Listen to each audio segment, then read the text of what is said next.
Laksa prawn at iced tea Milaka naman ang susubukan natin dito sa Nanyang Singaporean Restaurant. Dahil ang laksa prawn daw ay isa sa mga pinakamasarap na food nila dito sa Nanyang. Kaya sakto umuulan, perfect humigop na mainit na sabaw ngayon. So eto na nga ang laksa prawn nila. Smells familiar. Parang may naaamoy akong shrimp paste or alamang dito sa laksa prawn nila. Grabe yung sabaw niya, napaka-rich. Sana all rich. Yung soup base nito ay coconut milk or gata. May dalawang prawns ito, tofu, face cake ata itong isa. May boiled egg din, bean sprouts at noodles ito. Unang higop ko pa lang sa sabaw ay sobrang nasatisfied na ako. At wala akong ibang masabi kundi wow, ang sarap. Yung noodles niya ay sakto ang pagkaluto at ito yung noodles na pinakamasarap na natikman ko. Medyo spicy siya kaya perfect ito kung hindi ka mahilig sa maanghang. At ito pala ay 268 pesos. And for me, napakasulit niya. Kaya kung magawi ka dito, itry mo ito. Pero I will not recommend this sa mga high blood na katulad ko or acid. Dahil pagkatapos kong kumain, sumakit ang aking batok.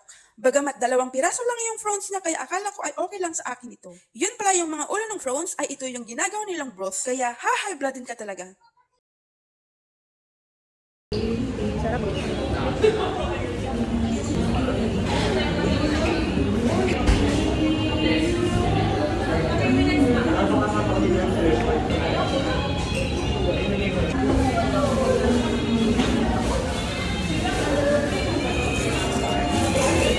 Itong iced tea Milaka naman nila ay isa din itong bestseller nila. Sakto lang yung tamis at 120 pesos naman ito.